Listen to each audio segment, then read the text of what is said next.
আপনি রাস্তায় হাঁটছেন বানরের মূর্তি নিয়ে, বানরের সাথে আপনার কি সম্পর্ক? বানরের সাথে বাঙালি সংস্কৃতির কি সম্পর্ক? আমরা কি বানর থেকে আসছি?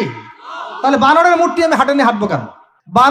বানর থেকে আসছে কারা? ওই যে শনিবারে যারা মাছ ধরতে নিষেধ করা হয়েছিল তারপরেও মাছ ধরেছে, আল্লাহ পাক বলছেন ওদেরকে বানর বানিয়ে দিয়েছে। জানেন না এটা? একটা প্রজন্মকে আল্লাহ বানর বানিয়ে দিয়েছিলেন, কোরআনে দলিল আছে। আমরা কি সেই প্রজন্ম? তাহলে বানরের মূর্তি নিয়ে রাস্তায় হাঁটবো কেন? কেন আপনি পেঁচার সাথে আপনার কি সম্পর্ক? পেঁচা কি আমার ভাগ্যের প্রতীক? পেঁচা অমঙ্গলের লক্ষণ? এগুলো কি শুরু করেছি আমরা? না আমরা মুসলমান হতে পেরেছি ঠিক মতো, না বাঙালি হতে পেরেছি ঠিক মতো। ঢাক, ঢোল, ডুগি, তবলা কি শুরু করেছেন আপনারা? আসলে আসলে বাঙালি সংস্কৃতি বলতে কি বুঝাচ্ছেন? এত বাঙালি বাঙালি করে চিৎকার করেন, তাহলে আপনি এগুলো পড়ছেন কেন? কথা বলেন।